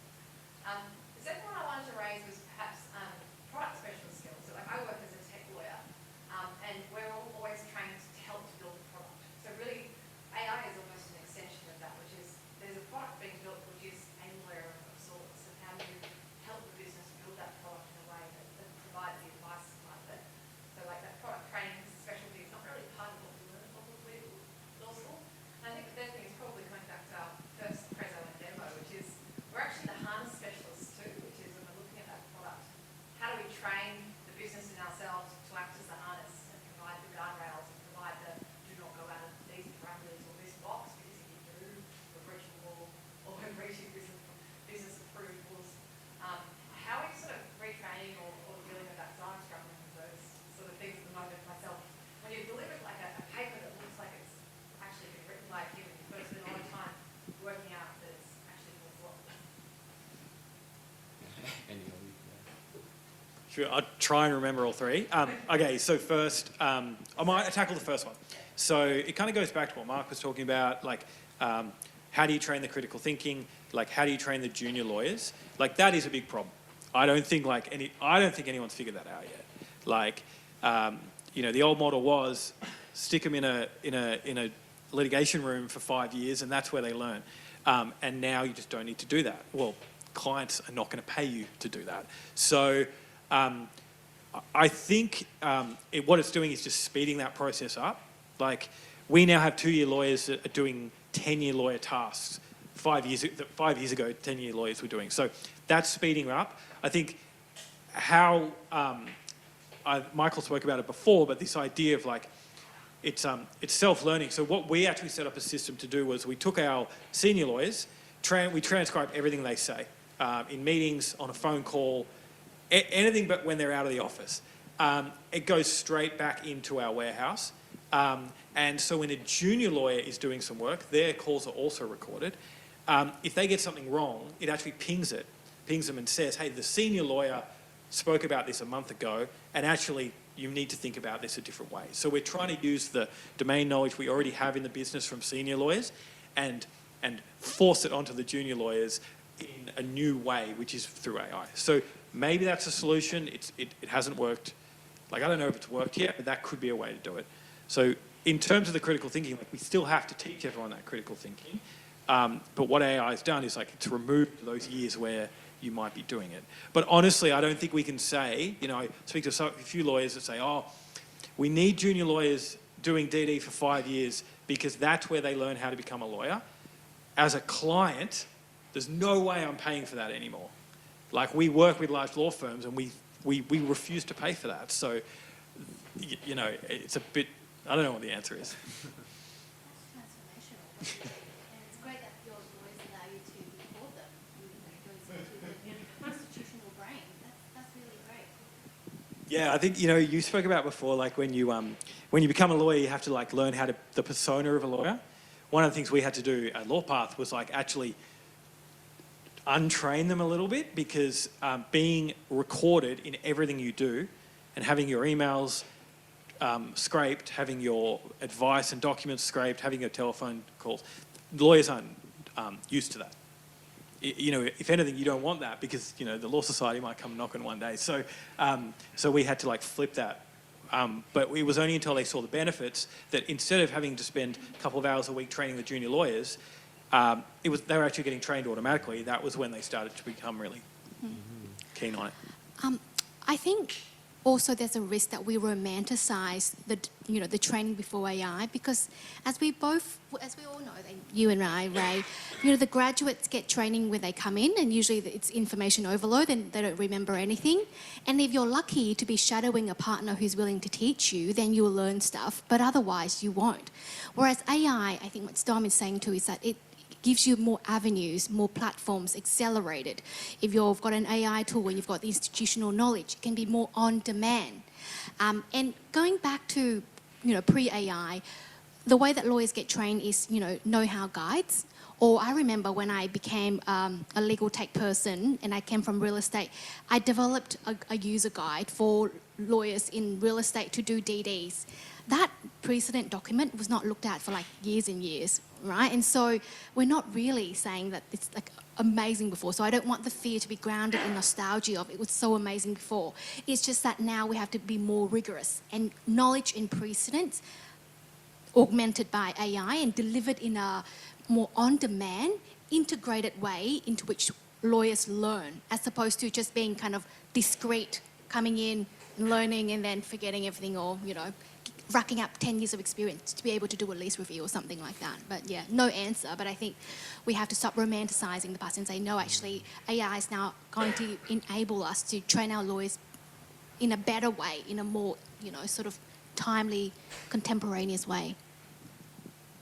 Yeah, I think we've had the law degree as a core requirement for becoming a lawyer since really after the mid-20th century. Before that, it was pure apprenticeship. So we forget how short our memories are about what the pathways look like. I kind of come back to first principles, which is the person that knows the rich context around a model valuable? Yes. Will we need them? Yes. Are we going to have to figure out how to train them? Yes. That'll get priced, that'll get worked through, but it will be very messy, and I agree. We don't know, because the model probably looks very different to how it works today, we don't know what it looks like, and we don't know what the transition schedule to it looks like. So I think we just got to keep talking about it and experimenting. And to your other question is, you ask kind of like the two big questions. One, how do we train junior lawyers? Two, how do we get to grips with a scaled process rather than a point process, right? I am backstopping my work every time I do it, and it's very tangible, and we've got a very old tradition of liability insurance that sits under it, and it all works. Like, so when we build this new thing, what are the conventions we use? What's the language we use? What's the same mental model we have for an agentic workflow? I think that's like the big question, right? So, and we'll start to get conventions. Like, you can insure a model if you check it in this way with a lawyer like this, and if you don't, you can't. That's for me is really exciting, because we all get to build that for the next 10 years. Oh, you put your hand up first, yeah. Hi everyone, thank you so much for your insights. I'm Henry Meehan. I have a question about incentives to change in the profession. What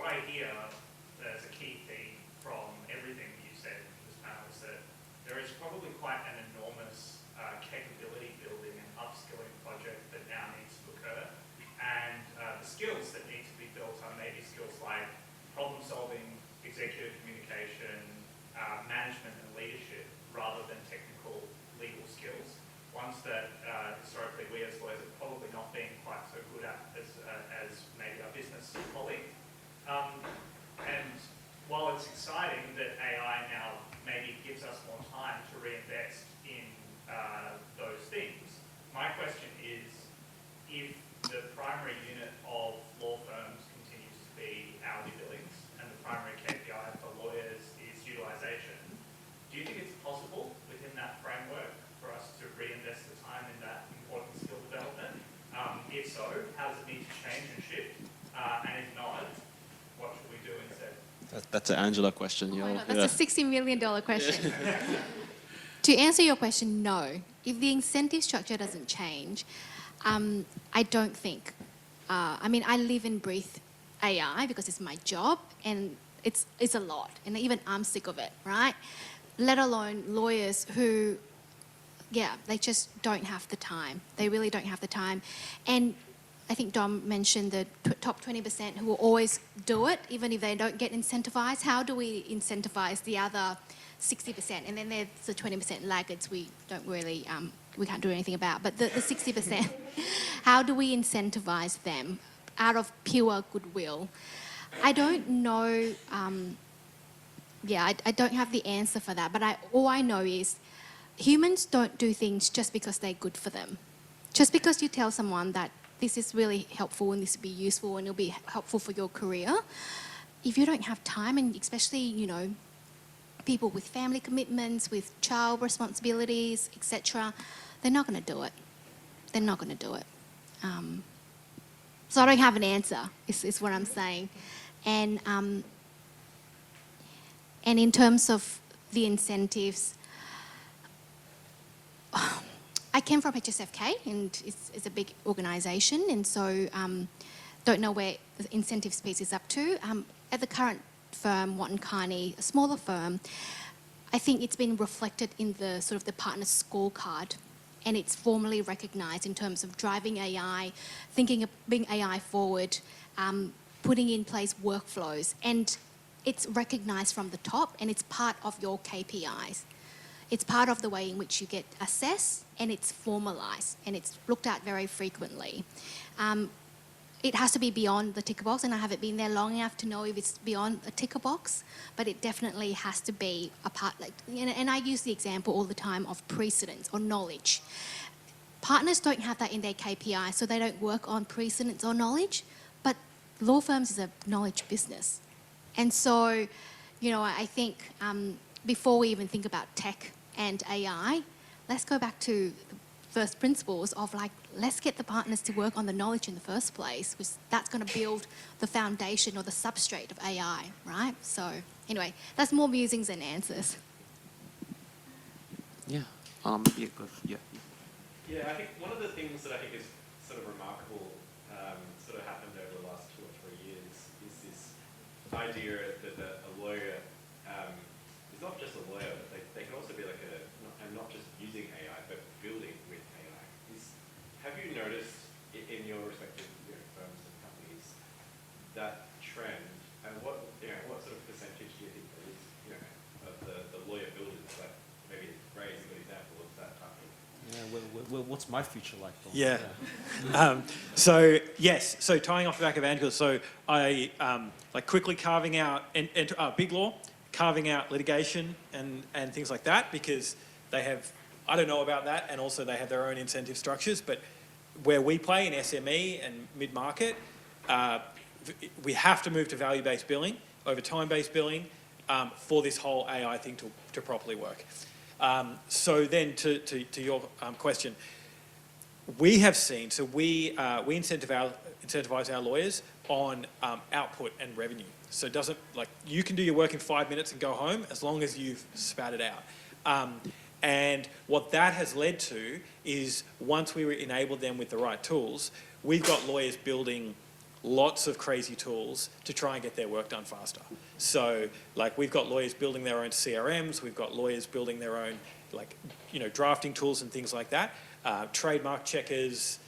There's all this stuff going. To be honest, it's got a bit out of control. We need to wheel it in, but they're going above and beyond and saying, like, well, hang on, it's not just about me spending 6 hours today doing work. I could build something with what I've got, and I could do that in 2 hours, or less. So I think that, like, it's exponential. Once you move over to a different incentive scheme, give people the right tools, you're going to see exponential output rather than just a gradual growth. Yeah, Tura? Dom, thanks for sharing the institutional knowledge approach. That was fascinating. How do you quality control that a 2-year lawyer plus AI don't miss out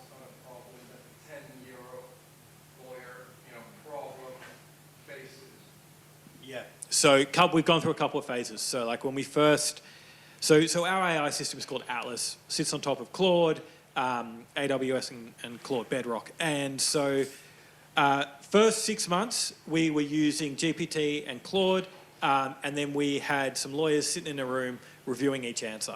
We got to a point where we were comfortable. Claude was spitting out better results. We got to a point where we were comfortable putting it in front of clients.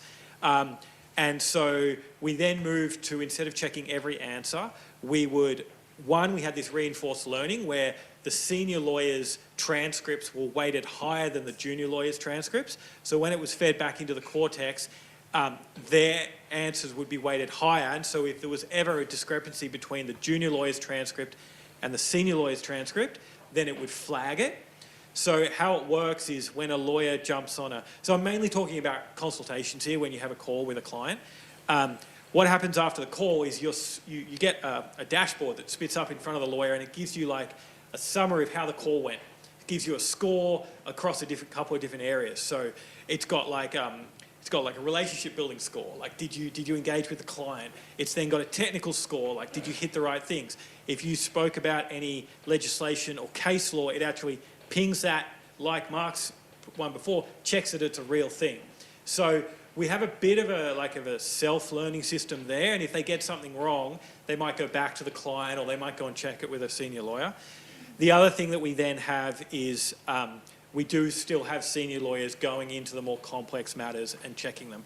But I think you've got to remember the place where we live is like high volume commoditized law. We're doing 200-300 of these calls a day. And so we're not there doing $1 million transaction where we're going right down the bottom of the T. We're very much at the top. And so what you find actually is like when you speak to hundreds of clients a day, although everyone's got a unique issue, zoom out, it's all the same issues. So the AI actually works really well for where we play in the market. I think it's a question for that. Right, yeah. But so basically, data is the moat. That's what I got from that. Yeah, and it's probably the last question. Yeah. So I see most of the emphasis was around the profession of the lawyer and how he works with the customers. Do you have any foreseen predictions on how the judicial system is going to start operating the AIs and how self-citizens are going to start adopting these technologies and making it more sophisticated for example, when there is a dispute, can it become quite noisy? So what do you see the trajectory of that behavior is moving towards to? Because I do see there is an immense amount of power and a big amount of experience that can be basically taken from the AIs that will be put in the system. So how do you feel is going to kind of embed that in front of us?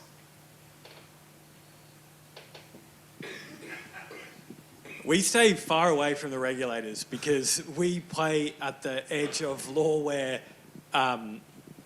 we're doing things in AI, which it's all legal, don't worry, but like it does play at the edge of like the cutting edge of what you can do, right? Around general information, legal information, things like that. So, having now done this for a long time, the courts and the legislation is far, far behind what's actually happening in real life.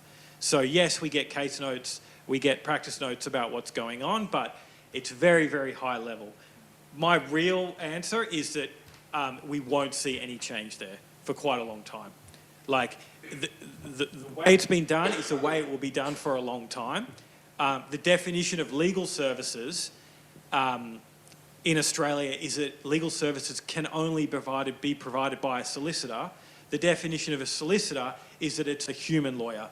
Like, we need to even look at the definitions before we even go into what can and can't be done. So there's a whole bunch of work done there beforehand. And so what we've seen, especially in America, is that private practice and private software companies have just forged ahead. They've kind of just done the Uber of law, right? They've just gone ahead and done things and made sure that it's the best solution for the customer. But if we were to wait for the law societies or the courts to give us the go-ahead to launch products, we'd be 10 years behind. Yeah, well, two things are happening at the moment. The AIs are vacuuming all the people cases. The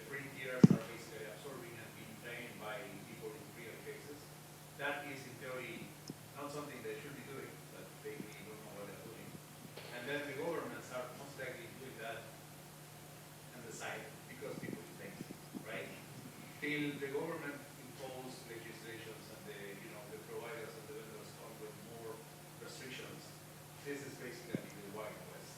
Yeah. It's quite interesting who is making. These changes are always continuous, right? And they take a lot longer. The futures here is just not evenly distributed, saying, right? That's what we'll see. I think we'll have periods where there'll be a massive backlash, and there will be regulatory extension. I think you see that when there's big technology change, right? What is an interesting thing to hold alongside that, especially when you think about courts, is that I think one of the net changes we will get out of all of this is that the median cost of legal services will fall dramatically, and that is a really good public policy objective. So I think that there will be both the, how do we let this thing rip, but then there was also the overlay of, all right, well, how can we actually keep this in service of a good legal system? And, Yeah, like Justice Connect in Victoria, like they now have like an AI triage system for legal issues, and like they're solving so many more issues, right? The legal centres on average do 3,000 matters a year. That's nothing. Like AI can process 3,000 a day, right? And it's all about triaging. So like with a community legal centre, what happens is that every legal matter has to go through an old school process to be checked by a human lawyer, to be checked by a senior. You have to tick all the boxes. But that's not how legal matters come in. Some are serious, some are medium, some are actually really light, but they all go through the same process. And so now what I'm like, a lot of the AI triage systems, they can cut off the simple matters right at the beginning, which then means the more serious ones can go to proper lawyers to have more time. But your point around the IP stuff, I mean, one thing that we've really noticed is like our competitors are not law firms anymore. Our competitors are LLMs. So like the LLMs are coming in and stealing all of our data. And if you want to NDA these days, don't go to LawPath, go to ChatGPT. It's just as good. So like the whole market is changing. Lawyers' competitors are going to be chat itself. That's right. I'm sure everyone out there that's practicing has had a client come to them already saying, hey, ChatGPT wrote this for me. And you won't admit it, but it's usually pretty good. The advice would be like, if you're a lawyer, just create the TNC before you use the service. For your customer that they're pretty much training the team. That's right. Yes, I think like definitely the market's in a transition. I feel like we always say that every year. The market's in transition. Like it's always in flux. But definitely, I'm really, and this could be the, you know what? This should be the next meetup. Tokenomics, token politics. You know, what's the deal with that? I think that'd be a great one. Get really juicy into market dynamics, market power. I think that would be a great one. But yeah, thank you, Dom, Angela, Michael, for the hopefully a riveting discussion for everyone. So yeah, thank you very much.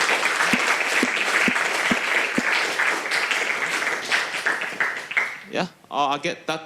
That basically concludes the formal event. What time do I have to get kicked out? Tomorrow? 8. Oh, okay. Good timing. Okay, we're basically kicked out now. Okay, but we'll stay tuned for our update for the next meetup. And yeah, thank you everyone. Yeah.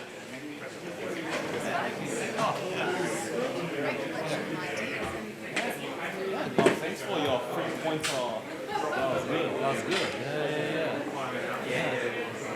Right. Hey, thanks for the question, mate. Yeah, thank you. Yeah, good to see you. Yeah.